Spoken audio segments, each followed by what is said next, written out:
Oke, assalamualaikum warahmatullahi wabarakatuh. Warahmatullahi wabarakatuh. Dengar suara saya, nak? Dengar suara saya? Alhamdulillah Dengar ya? Kita bisa mulai? Kita bisa mulai nih ya? Mem.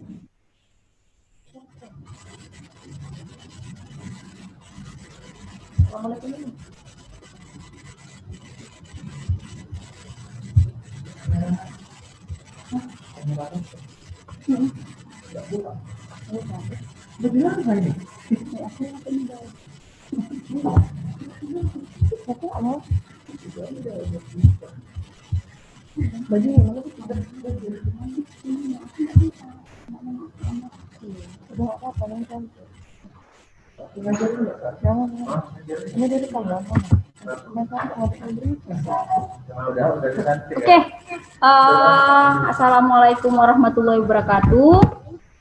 Kembali lagi ya, saya ulangin kembali pembelajaran kita minggu ini ya, tentang zaman praaksara. Nah, sebelumnya pada minggu yang lalu kita sudah membahas materi tentang sinkronik dan diakronik dalam bahasa praaksara juga. Jadi memang masih kelanjutan dari sinkronik dan diakronik, namun lebih umum lagi ya. Oke, nah untuk minggu ini kita mempunyai tujuan pembelajaran dan indikator pembelajaran yang ingin kita capai pada hari ini. Yang pertama adalah kita ingin mengetahui tentang pengertian dari praaksara, kemudian bagaimana proses terjadinya kepulauan di Indonesia, dan yang terakhir nanti kita ingin mengidentifikasi jenis flora dan fauna di kepulauan Indonesia pada masa praaksara. Ya, kita lanjut aja. Nah, mengapa ya istilah praaksara itu lebih cocok dibanding prasejarah? Nah, sebenarnya istilah dari praaksara, prasejarah, kemudian masa nirleka itu adalah tiga kata yang berbeda tetapi mempunyai makna atau pengertian yang sama.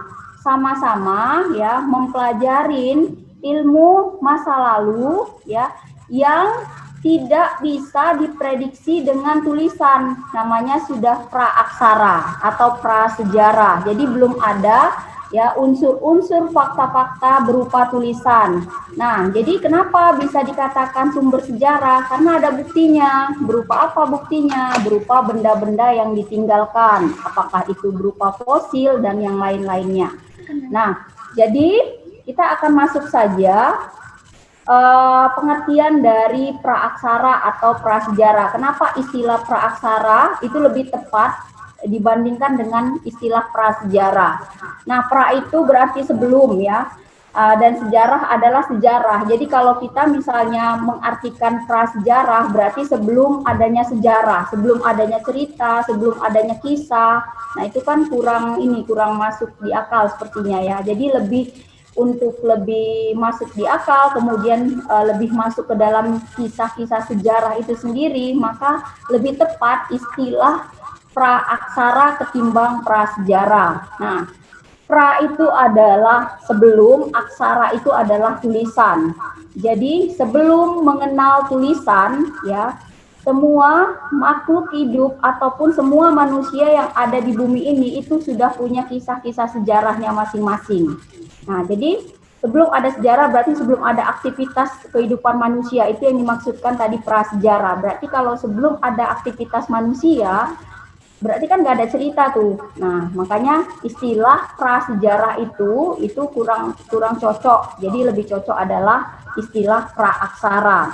Jadi sekalipun ya manusia itu belum mengenal tulisan, tapi manusia itu sudah memiliki sejarah dan menghasilkan kebudayaan. Nah, seperti yang saya katakan tadi, apa hasil kebudayaannya? Ya berupa benda-benda, nanti itu akan kita bahas ya. Oke, nah ini tadi pengertian dari praaksara, pra yang artinya sebelum dan aksara yang berarti tulisan. Nah, ada satu lagi ilmu bantu yang sangat membantu sekali dalam ilmu sejarah ini, yaitu ilmu arkeologi, di mana pengertian dalam arkeologi ini adalah ilmu yang mempelajari tentang kajian zaman praaksara. Nah, seperti apa? Seperti benda kebudayaannya, ya kan? Kemudian hasil-hasil budayanya, hasil-hasil benda-bendanya. Nah, itu masuk ke dalam kategori arkeologinya. Nah, selain arkeologi, ada juga ilmu bantu yang bisa membantu sejarah dalam membaca kisah-kisah ataupun dalam membantu para sejarawan untuk mengungkapkan sebuah hal, misalnya sebuah peristiwa. Ilmu apa saja? Geologi, dan biologi juga membantu untuk penelitian di zaman praaksara ini. Nah, biologi itu apa? Biologi itu adalah ilmu yang berkaitan tentang bumi, ya, dan biologi itu adalah ilmu yang membahas tentang makhluk hidup, bisa itu tumbuh-tumbuhan dan manusianya juga. Oke, jadi apa sebenarnya manfaat mempelajari masa praaksara itu?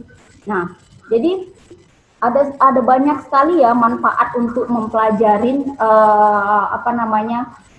masa praaksara ini. Yang pertama adalah untuk menginspirasi ya, untuk menginspirasi kita untuk pengembangan nalar kehidupan. Nah, contohnya seperti ini. Bagaimana ya kehidupan masa lalu itu? Apa yang mereka lakukan ya? Nah, mungkin kalian bisa melihat ya gambar-gambar, misalnya kalau di buku SMP itu ada gambar animasi mamut ataupun gajah purba, di mana gajah purba itu ramai-ramai dikelilingi oleh manusia purba yang sedang memegang tombak. Nah, artinya apa? Mungkin dalam kehidupan sekarang kita berpikir, nah ini mereka pada zamannya ini memburu ya kan mamut ini untuk dijadikan makanan mereka. Nah, itu pengembangan nalar di dalam pikiran mereka. Kemudian yang kedua itu sebagai peringatan juga, apa yang harus kita lakukan di masa yang akan datang mengingat dari masa yang lalu. Oke, nah tadi pengertian praaksara, berarti di dalam indikator pembelajaran kita sudah dapat apa tadi pengertian dari praaksara. Ya, sekarang kita masuk kepada bagaimana proses pembentukan bumi, ya, atau nanti bagaimana proses terbentuknya kepulauan di Indonesia. Oke. Nah, jadi masa terbentuknya bumi ini secara umum kita akan gambarkan secara umum dulu sebelum kita nanti masuk kepada terbentuknya kepulauan di Indonesia. Nah, jadi terbentuknya bumi itu kita bagi ke dalam 4 masa. Nanti ada masa arkaikum, masa paleozoikum, masa mesozoikum, dan masa neozoikum. Itu ada 4 masa ya nak ya. Ada masa arkaikum, paleozoikum, mesozoikum, dan neozoikum. Nah, kita akan membahas satu persatu tentang masa ini atau zaman ini. Nah, masa arkaikum atau yang biasa kita sebut juga sebagai masa azoikum. Jadi nanti kalau ada kalian lihat di buku-buku sejarah yang lain, loh kata Bu Nisa tadi masa arkaikum, padahal di sini masa azoikum. Nah, sama enggak? Sama ya. Masa arkaikum dengan masa azoikum itu sama. Nah, jadi masa ini atau zaman ini itu diperkirakan ya terjadi sekitar 2,5 miliar tahun yang lalu. Itu lama sekali. Nah, jadi masa ini diprediksi ini adalah masa setelah sebuah teori itu dikemukakan, yaitu teori Big Bang. Ya, teori Big Bang. Jadi masa inilah setelah itu muncul, yaitu masa arkaikum atau azoikum. Nah, jadi ciri-ciri dari masa ini apa? Ciri-ciri dari masa ini adalah keadaan bumi itu masih labil. Di mana gumpalan bola gas itu masih terus berputar di sini, masih panas. Jadi masih mulai terbentuknya kulit bumi dan belum ada makhluk hidup yang bisa hidup pada masa itu. Karena apa? Karena suhu pada saat itu masih sangat labil sekali, artinya masih sangat panas karena dia masih berupa gumpalan-gumpalan bola gas. Dan ketika ada misalnya makhluk hidup yang mau hidup pun juga nggak bisa, kenapa? Masih sangat panas sekali. Jadi masa ini juga masuk ke dalam masa Azoikum atau Arkaikum. Nah, kita masuk ke masa yang lain, yaitu masa Paleozoikum, ya. Masa Paleozoikum ini disebut juga zaman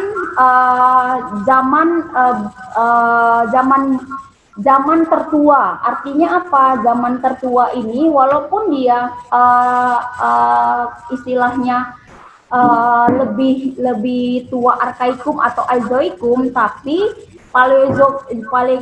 Paleozoikum ini juga merupakan zaman tua, di mana zaman ini ya suhu bumi itu dia sudah mulai stabil. Artinya apa? Artinya ya zaman ini itu sudah mulai ada tanda-tanda kehidupan. Kita lihat kapan mulai berlangsungnya ya tanda-tanda ataupun masa kehidupan ini. Jadi diperkirakan masa Paleozoikum ini itu berkisar di antara 500 sampai 245 juta tahun yang lalu. Lama sekali ini masanya. Dengan ciri-ciri tadi sudah saya sebutkan salah satunya, yaitu keadaan bumi itu mulai stabil. Dia mulai stabil. Kemudian temperatur bumi mulai mendingin. Artinya ketika sudah temperatur bumi sudah mendingin, kemudian sudah ada suhu sudah mulai stabil dan dia sudah mulai ada tanda-tanda kehidupan. Berupa apa? Makhluk yang bersel satu sudah mulai muncul. Dan kemudian masuklah dia ke zaman primer, di mana zaman primer ini dikatakan adalah zaman kehidupan yang pertama. Oke. Nah, kalau kalian lihat pada gambar yang ada di slide, nah itu ada reptil, kemudian amfibi, kemudian jenis-jenis yang lain. Nah, itu mulai muncul pada masa ini. Karena apa tadi? Karena memang suhu bumi itu sudah mulai stabil, ya. Kemudian kita masuk kepada zaman yang ketiga, yaitu zaman Mesozoikum, ya. Zaman Mesozoikum ini adalah zaman pertengahan dia, yang berlangsung sekitar 245 sampai 65 juta tahun yang lalu. Lama sekali. Jadi kalau kalian mikir, oh lama kali Bu, untuk apa belajar itu, capek katanya gitu kan. Nah, tapi kita harus tahu bagaimana bagaimana proses dari terbentuknya bumi ini berdasarkan kajian dari ilmuwan, ya, kajian dari ilmuwan. Nah, jadi ciri-ciri dari masa Mesozoikum ini adalah keadaan bumi itu sudah mulai semakin stabil. Dengan apa? Dengan munculnya hewan-hewan yang bertubuh besar. Nah, seperti apa? Dinosaurus. Nah, minggu yang lalu itu ada pertanyaan dari salah satu teman kalian menanyakan tentang, Bu, dinosaurus itu masuk nggak dalam kajian sejarah, ya kan? Nah, kemudian di sini mulailah muncul lagi zaman reptil, ya kan? Di mana zaman reptil ini sudah mulailah hewan-hewan yang berjenis reptil itu sudah mulai banyak di sini. Dan di sini disebut juga sebagai zaman sekunder, zaman kehidupan kedua dia, karena sudah mulai banyak muncul hewan-hewan, ya, reptil itu sangat banyak sekali. Nah, kita bisa tahu ini dari mana? Ternyata ada, ya, bukti-bukti arkeologis yang menyatakan, yang ditemukan ada hewan-hewan yang berjenis reptil atau hewan-hewan yang bertubuh besar itu ditemukan fosil dia membatu. Artinya apa? Artinya ya hewan-hewan ini memang benar ada gitu di lapisan-lapisan tanah yang ditemukan tadi itu. Nah, kalau di Sumatera Utara mungkin belum bisa kita temukan, tapi kalau kita misalnya ke Trinil, ke Sangiran, di sana ada museumnya, museum purbakalanya, kita bisa melihat, ya, bahwasanya apa? Bahwasanya ada fosil-fosil dari hewan-hewan purba yang hidup pada masa Mesozoikum yang pernah ada hidup di Indonesia pada saat itu. Nah, seperti yang berjenis apa? Seperti yang berjenis misalnya amfibi, kemudian yang berjenis reptil itu ditemukan di sana dan dipajang di Museum Sangiran yang ada di Jawa. Mudah-mudahan kita semua nanti kalau punya rezeki, punya uang bisa jalan-jalan ke sana. Amin. Oke, nah kemudian masuk ke zaman Neozoikum ya. Zaman Neozoikum ini atau masa Neozoikum ini juga disebut sebagai zaman zaman baru. Kenapa dikatakan zaman baru? Neo itu kan artinya baru. Nah, karena di sini sudah mulai ada ditemukan ya makhluk yang seperti manusia di sini sudah mulai ditemukan katanya. Mulai adalah dia itu fosil-fosil yang ditemukan pada masa ini, fosil yang berjenis manusia. Nah, jadi masa ini juga disebut sebagai zaman tersier dan zaman kuarter. Ya, jadi mulai ada muncul jenis primata dan muncul jenis manusia purba. Nah, nanti kita akan membahas tentang manusia purba pada minggu yang akan datang di masa praaksara juga. Nah, masa Neozoikum ini adalah masa yang baru di mana sudah mulai kehidupan itu sudah mulai berlangsung seperti sedia kala. Sudah ada hewan di situ, kemudian sudah ada manusianya tumbuh dan berkembang di sana. Nah, itu terbentuknya bumi secara umum. Jadi ada 4 ya nak ya.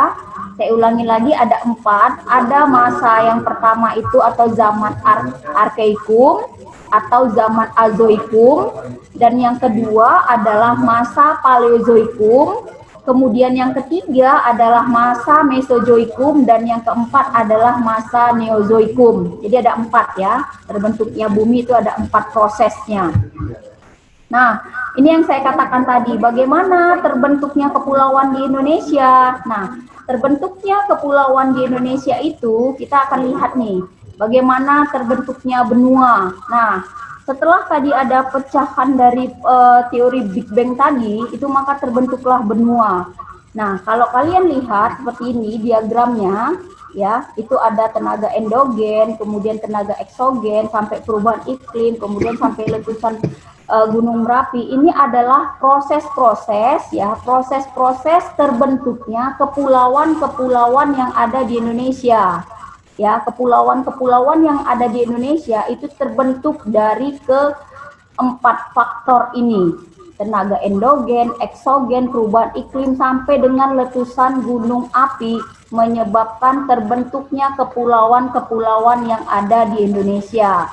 Nah, kita akan membahas tentang tadi sudah nih pembentukan benua, kemudian bagaimana ya lempeng Asia, lempeng Pasifik, lempeng Australia ini terbentuk dari proses-proses tadi yang tenaga eksogen, endogen. Nah, sebenarnya ini kalian bisa dapatkan di materi nanti geografi. Ya, di geografi. Semalam saya mau join dengan Pak Nanda, ternyata Pak Nanda di Guru Olimpiade Geografi sudah masuk ya, Nak ya. Nah, ini pengertian dari tenaga eksogen ya. Jadi pengertian dari tenaga eksogen ini ya, sifat umum tenaga eksogen adalah merombak bentuk permukaan bumi hasil bentukan dari tenaga endogen secara umum. Ya, jadi tenaga endogen itu berasal dari atmosfer, kemudian dari air, dari organisme. Nah, ini tadi yang saya katakan sebagai faktor-faktor terbentuknya kepulauan-kepulauan yang ada di Indonesia. Nah, jadi perlu kalian ketahui bersama ya, Pulau Jawa dan Pulau Sumatera dulunya adalah satu pulau yang menyatu. Tetapi karena ada ya letusan Gunung Krakatau di zaman purba, maka satu pulau ini akhirnya terpecah menjadi 2. Yang dipisahkan oleh Selat Sunda. Ini adalah salah satu contohnya tadi. Kenapa letusan Gunung Merapi juga bisa membentuk kepulauan yang ada di Indonesia tadi. Nah, itu di zaman purba. Untuk letusan-letusan Gunung Krakatau itu bisa kalian lihat nanti ada di dalam film yang dibuat oleh BBC, letusan Gunung Krakatau yang kedua itu sekitar tahun 1883. Kalian bisa lihat itu ada filmnya. Nah, bagaimana letusan gunung tersebut itu sangat dahsyat sekali. Nah, kalau kita bercerita tentang kedahsyatannya mungkin akan lebih dahsyat lagi di zaman purba, di mana letusan tersebut itu bisa memisahkan satu pulau menjadi dua pulau, yaitu Pulau Sumatera dengan Pulau Jawa. Itu tentang terbentuknya kepulauan ya, tentang terbentuknya kepulauan yang ada di Indonesia. Nah, sekarang kita akan membahas tentang jenis flora dan fauna ya pada zaman purba yang ada, dan sampai dengan saat ini sebenarnya jenis flora dan fauna yang ada di Indonesia itu sebenarnya masih tetap sama dan masih tetap kita nikmati tanpa kita sadarin. Contohnya, ya, ini sekarang lagi viral-viralnya nih, saya lihat tuh di masyarakat ada es buah nipah. Yo, siapa yang pernah lihat ada es buah nipah? Udah pernah minum ya Ibu ya, Bapak ya? Gimana rasanya? Enak ya?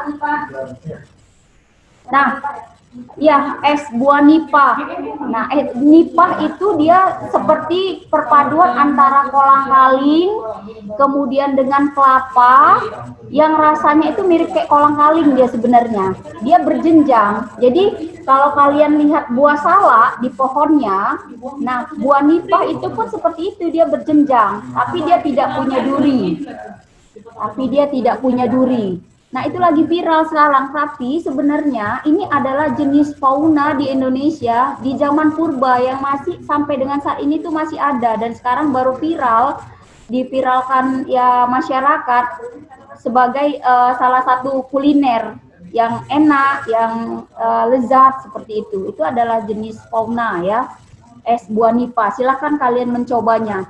Kemudian tumbuh-tumbuhan yang lain yang kalian sangat familiar sekali seperti rambutan, ya kan? Kemudian apalagi durian, itu adalah jenis fauna yang ada di Indonesia pada masa purba dulu, dan sekarang masih tetap ada, ya. Itu adalah tanaman hutan dia. Oke, saya akan ini nanti saya akan kasih lagi dengan kalian. Saya akan bagi share lagi di oke, nggak ada ternyata, nggak ada ya. Jadi di sini juga nanti dijelaskan, silahkan kalian baca di modul yang sudah saya buat di psikologi dan sudah dikirimkan oleh wali kelas kalian di grup WA tentang jenis-jenis dari flora dan fauna kita di zaman praaksara. Itu sudah saya share. Jadi kalian bisa lihat jenis-jenis tanaman dan jenis-jenis hewan yang memang sudah ada pada zaman purba dia, dan sampai dengan sekarang masih terus kita nikmati, masih terus ada ya. Nah, ini tadi di fauna. Sekarang kita ke ini persebarannya ya, persebaran kalau kalian lihat, wah banyak sekali ini Gunung Merapi. Jadi banyak sekali, memang Indonesia itu dipenuhi dengan gunung berapi yang sangat banyak, yang masih aktif sampai dengan saat ini. Mungkin di kampung kalian kalau yang ada di Madinah atau di Panyambungan itu ada Puncak Sorik Marapi yang kampungnya di sana, dan itu adalah salah satu gunung Merapi yang masih aktif ya, yang masih aktif sebenarnya Gunung Merapi. Dan ya kita berdoa aja semoga nggak meletus, tapi dia masih aktif statusnya. Oke, nah kemudian kalau misalnya jenis yang fauna misalnya jenis hewan-hewannya tadi, nah kita bisa lihat jenis hewan-hewan purba yang masih ada sampai dengan saat ini, yaitu seperti apa? Komodo yang ada di Indonesia bagian timur, ya kan? Atau kodomo, bukan ya? Nah, komodo ya, komodo, kemudian gajah, ya kan? Kemudian yang disebut oleh si Darwin sebagai nenek moyang kalian. Ayo, monyet, ya kan? Itu merupakan hewan-hewan purba. Jadi masih ada sampai dengan saat ini, tapi memang persebarannya di Indonesia itu memang tersebar di bagian-bagian tertentu. Misalnya di Indonesia, di bagian Indonesia Barat itu yang nanti ada yaitu hewan yang berjenis seperti harimau, ya kan? Kemudian nanti di Indonesia Timur seperti komodo yang merupakan katanya ini adalah cicit-cicitnya, buyut-buyutnya dari hewan purba pada saat itu. Nah, itu saja mungkin jenis flora dan fauna yang bisa masih ada sampai dengan saat ini yang bisa kalian lihat, dan itu merupakan cikal bakal dari tumbuh-tumbuhan dan hewan yang hidup pada masa praaksara. Oke, sekian saja mungkin ya pembelajaran dari sejarah pada hari ini dengan 3 indikator yang sudah kita capai. Yang pertama tadi adalah masa praaksara, pengertian praaksara, kemudian yang kedua tadi adalah tentang terbentuknya kepulauan Indonesia, dan yang terakhir bagaimana persebaran flora dan fauna di Indonesia di zaman praaksara. Nah, kalian untuk lebih lengkapnya, lebih jelasnya bisa baca di modul yang sudah saya kirim di psikologi dan yang sudah dikirimkan oleh wali kelas. Nah, untuk lembar pertanyaan, misalnya diskusi, kalian juga sudah bisa membuat pertanyaan-pertanyaan yang insya Allah saya akan jawab di psikologi. Saya di psikologi sudah membuat folder diskusi. Silahkan buat pertanyaan, ya kan? Ataupun ada yang ingin kalian tanyakan, silahkan tuliskan aja di sana. Insya Allah saya jawab. Nah, seperti itu saja pertemuan kita pada minggu ini ya. Minggu depan kita masih akan terus membahas tentang masa praaksara ya. Oke, sekian. Assalamualaikum warahmatullahi wabarakatuh. Waalaikumsalam warahmatullahi wabarakatuh. Oke ya nak, jangan lupa kerjakan ya. Waalaikumsalam warahmatullahi wabarakatuh. Tugasnya yang ada di psikologi. Kuisnya juga sudah saya letakkan di sana. Kalau misalnya tidak bisa mengerjakan di psikologi, kalian bisa mengerjakan di dalam modul, kemudian bisa kalian kirimkan baik melalui email ataupun melalui WA. Ya. Oke. Iya, Terima kasih. sama-sama, Miss.